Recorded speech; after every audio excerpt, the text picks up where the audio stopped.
Yes, welcome back to the SA Sports Show. Time to talk racing. I love racing, Mark. I'm a big race fan. And we're really lucky enough to be joined by, let's say, South Australia's premier female jockey. How's that? Claire Lindop. Claire, welcome to the show. Thanks, guys. It's nice to be referred to like that. Well, I think it's a fair call. It's fitting. I think it's a fair call. Yeah. Well, reading your record this morning, I don't think anyone else is SA's premier female jockey. Well, Jamie Carr is clipping at my heels, but Yeah. she equalled my record of 3 premierships. Yeah. Had a chance to win it last year and chose to be in Melbourne, so she hasn't actually beaten my record of premierships. Wow, but I'm certainly encouraging she's her thinking of to fly the wings in Melbourne and give riding in the big races during the carnivals a crack. And good luck to her. That's fantastic. It is an amazing career. I had a read this morning and Yeah. I thought, wow, Claire's, this is an amazing career. It is. Given that you weren't brought up in a horse racing family and there's all these horses and here, Claire, get out and jump on this and go and win something. There are no horses. Yeah. Tell us your story. Tell us the story. Yeah, I do. Especially, so I started in the early 90s in racing, and a few of my jockeys were few and far between, so I didn't have a lot of local sort of role models. But I guess I fell into it. I lived in Warrnambool, country Victoria, and where I lived, I was so fortunate there was a pony riding farm. And I think I was 10. Dad, I want a pony. Can I go for a pony ride? Little Annie. Yeah, and he said, well, come on, we'll go for a pony ride. Yeah. And that's when, a couple of years later, I got the pony Annie and started doing the gymkhanas, and one thing led to another, and that's when I got a job in a racing stable and left school at 14 to become an apprentice jockey. 14, Bass. When you say you got a job at a stable, Yeah. what job was it? Oh, are we allowed to say that? Picking up shit? Yeah. Because that's the first thing I thought of when you said you got a job at a stable. No one walks in and becomes a premier jockey. You've got to do something else. You do a bit of shoveling. Absolutely, yeah. It's all part of the gig, isn't it? Was it really hard?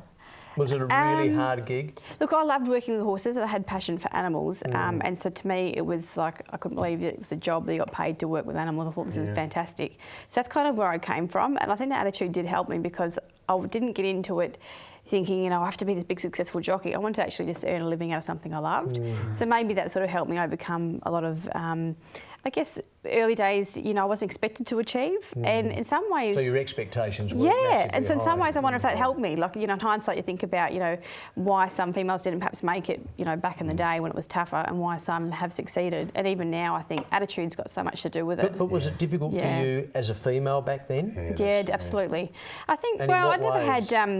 I had great support around me, and I worked for 3 masters in the end, Frank Byrne and Warrnambool, Jack Barling and Hamilton, who I'd say probably really made me as a horse person as well. And I actually won the Southwestern District Apprenticeship under his tutelage, and then I came to Adelaide to Byron Cosmatis, and all 3 of my masters really were quite loyal. They demanded hard work, but they actually rewarded that fairly.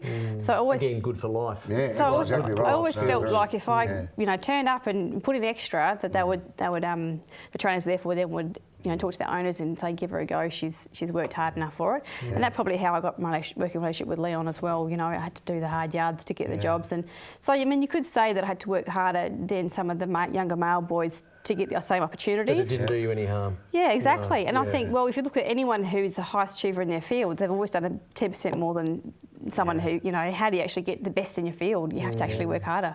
Any sportsman we talk to, any sports person we talk to, you will generally ask the question, is your first game, is that the thing that you remember most? Your first winner was, I think, 2008, round about there, 100 to 1 shot, and you didn't ring me. Or me. My first big win. Rebel Raider. It's probably good she didn't ring us actually, Gaz, to be honest. But anyway. But does that one stick out in your mind as a because that is your first, and it's a big one too, Well, it's funny, like, oh my gosh, well, so my biggest wins, I've had 4 Group 1 wins. They're all big wins. I've finished my career with over 1,400 winners and...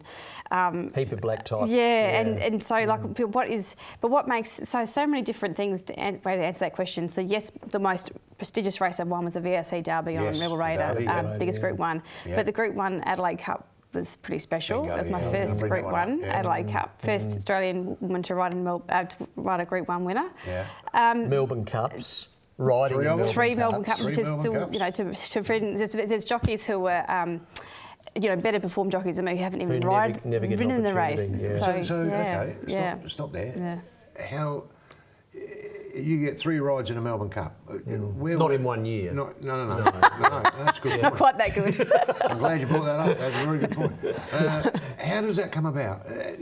When you're talking about more, should I say, more fancy jockeys, if you Yes, like, or absolutely. jockeys that have done Yeah. more than Yeah. you. Yeah. How does Claire Lindop get the ride? Well, I can tell you, Melbourne Cup is a game-changing race for anyone. It transcends our industries, obviously most well known outside of racing. People know about the Melbourne Cup. They have no knowledge about racing. If you bump into someone at a supermarket and chatting to them and ask what you do, and you say you're a jockey, the next question will be, have you ridden the Melbourne Cup? Yeah. And it's Good quite point. fun now to be, oh yeah, I've ridden it 3 times. To go, oh yeah. So they've got no real. Yeah. have a little quiet No big laugh to deal. myself. Yeah. That it's actually like a natural question for It's someone amazing. outside of the industry. So it really transcends sport and globally too, I'd say. So in 2003, when I got the opportunity for Leon McDonald to ride in the Melbourne Cup, I went from being a small-time Adelaide jockey to overnight success and sensation, and that changed my career. Also mentally, all of a sudden, if more confidence. someone thought I was good enough to ride the Melbourne Cup, well, I must be able to ride, and then I got better rides, and then I got more experience, and one leads to another.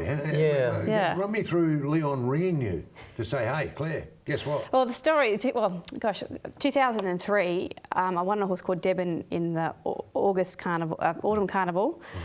In August, she was nominated for Melbourne Cup, and she'd qualified because I'd won on her in the St Leger at Victoria Park. You have to run a certain distance in certain races to even be eligible for Melbourne Cup. But there's 300 horses every year get entered for the race. I mean, even now, 3 weeks out, there's still 100 of horses still trying to jump and get into the race. But with the attrition rate that year and what sort of was coming, and horses weren't getting into the field, probably 2 weeks before the race, it appeared that Debon was going to just make into the field. And so I started asking Leon, do you think you're going to run Debon in the Melbourne Cup? Who's going to ride her? And he said, I'll put your name to the owners. She had 49 kilos.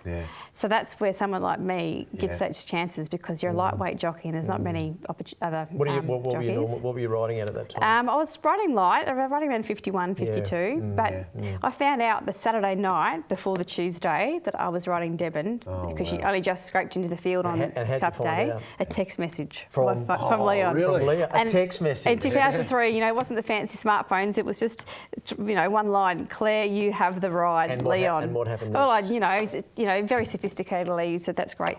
I jumped around like an idiot. And I ran into the stewards on Saturday when I got my Not phone. on your horse. On the end of the day, I get my phone back from the stewards. Don't be silly. And I said to the stewards, I've got rides in Adelaide on Tuesday, can I get off them? I had to get off the rides that I had in Adelaide to ride the Cup. and the stewards gave permission, and every trainer, sent me on my way with a pat in the back. And I can remember that was time. made. I was reporting at the time, and and you're right. It does change your life. Wow. Everyone wants to know. I mean, whether it's sexist or not, you were again a woman getting an opportunity in a big race, and I can remember everyone wanting to speak to you and do a story on you. So how did you handle that? Because that's all sort of Part of it. it's part of it, but it's also taking away the focus of what you really need to do. I haven't always handled media very well, and it's been a double-edged sword being a female, because you do get the attention, which you might not always get. And sometimes you burden a bit of responsibility and you're trying to do the right thing, but I've always tried not to wave a flag. I'm just trying to do it for my, the employers of my race, my owners, and actually do my job the best I can without trying to make it into a very big fanfare. But I did feel for the Melbourne Cup to be able to be part of that history, and it's such a You embraced it. I really embraced it, and with the great thing about Leon McDonald and the owners, Debbie and Steve Bennett, they were there to have the Aussie dream as well. She was 300 to 1. That's a good point. To get a horse in the Melbourne Cup, it's a life. People can do it, and as you know, you can spend all the money in the world, doesn't mean you're going to get a good horse. And to get a horse in Melbourne Cup is an Aussie dream. Well, I was in the mounting yard that year because I was dream. working for Channel 10, and I can explain to our viewers the excitement within the mounting yard, but you can go a step further. I mean, what was it like speaking to the owners, speaking to the I'm getting goosebumps now thinking about it. Speaking to the owners, speaking to the trainers, walking on hopping course. up, and then and then doing 2 or 3 laps and going out onto the course. Explain that. Oh, we get into the race course early in the morning, and you know, people setting up, and you're walking through the roses, and you got your bag. And, oh my God, this is actually happening, and just the smell of Flemington, you know, that kind of week. I mean, it's the best. It's a premier week of racing. And she looks magnificent. Yeah, the track absolutely. looks magnificent. Yeah. I really enjoyed the jockey's presentation. That for me was something I really took the personal thing. And you know, I was number 22, and I was standing back with Stephen Baster. He's another lightweight jockey, 23, and smiling. Yeah, you know, we've got Frankie Dettori, Jimmy Cassidy, Damien Oliver, Shane. You know, all these like just jockeys walking on stage and waving, and I'm just like with Stephen, do I wave or not wave? Like some people were waving and some people weren't waving, and some are too cool. And Stephen goes, get up there and give it a wave. So I ran on like this, like I was on Price of Right, and everyone gave me the biggest cheer. And that was a moment that was like, you know, something as you watch on TV growing up, the jockeys get introduced. And you don't think about it. Yeah. As a sports person, you're watching that. That doesn't come into your mind. No, you don't there's feel Claire. that. You know, not the how is Claire feeling. No, you is can't what I'm feel getting that, at. can You you? can't feel that, but it's got to be an amazing feeling. It's a bit like playing, I don't know, any sport, the pinnacle of running onto the game for their grand final, running into it. Yep. I know we don't have a lot of time, but just quickly. No. But just quickly, I do want to ask this. Just before the start of the race and about to go into the barrier, can you just explain how that played out? So when I got on the horse, then I became big business. You know, enough mucking around, don't stuff up, basically.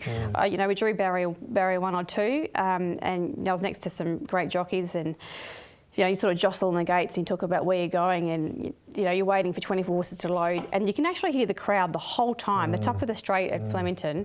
So when you jump, the gates crash back and you hear that roar. It is really unsettling for the horses to gallop down the straight that first time past the winning post. And I've got to say, it's like collectively as jockeys, we all take a breath after we've come out the straight the first time. It's like then the race can actually begin. We can all stop jostling and being nervous, and everyone relaxes, and that's when the horses fall in the rhythm. And that's when you do get a lull. Great word, Pigeon. You do get, and everyone sort of, you know, and then it's you sort of have probably, I'd say, nearly 800 metres before anyone starts making a move. And then you get a horse trying to make a move, and then you get a horse starting to get the stitch, and that's when the race changes. And my idea was to try and finish top 10 on Devon because that's good prize money.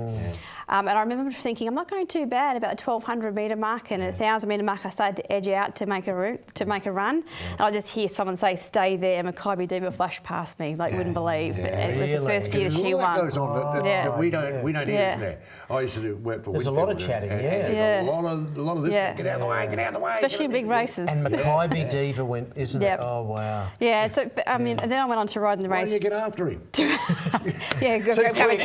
grab a tail. 3 times. Yeah, and the next 2 other times were for different experiences again. Dolphin Joe in 2007 for Terry Carino Sullivan. He had a real chance and he ran 5th. And the following year I got to ride for Bart Cummings in 2008. Which is wonderful. Yeah, Wonderful career. Pretty amazing. Wonderful experiences. So back to my best wins, I don't know. I mean, my first race is as clear as day in my head. Same as my first win and my big wins. But I mean, sometimes winning a race in the country is just as hard as winning a big one because you know the horses aren't as skilled, and you know all the work, the prep that goes in behind it. And as a jockey, you're lucky to be part of that team and to be able to, you know, it's privileged to ride those animals. And when you can actually combine on a horse like that and they become your legs, it's a pretty cool feeling. Claire, fascinating. Good on you, Claire. No, we really appreciate you coming in. I've been looking forward to having a chat with you because it's just something that we don't think about a lot. You know, we talk a million sports, but wow, Melbourne Cup is up there. It's right up there. We were just talking about Bathurst before you came on air and how big that is for the motor racing industry. Well, the Melbourne Cup is the grand final for the absolutely racing industry. Great to have you in. Good on you, Claire. Pleasure to be here. Thanks, guys. Thanks for coming in and joining us. We really appreciate it. We'll be back with more in just a moment.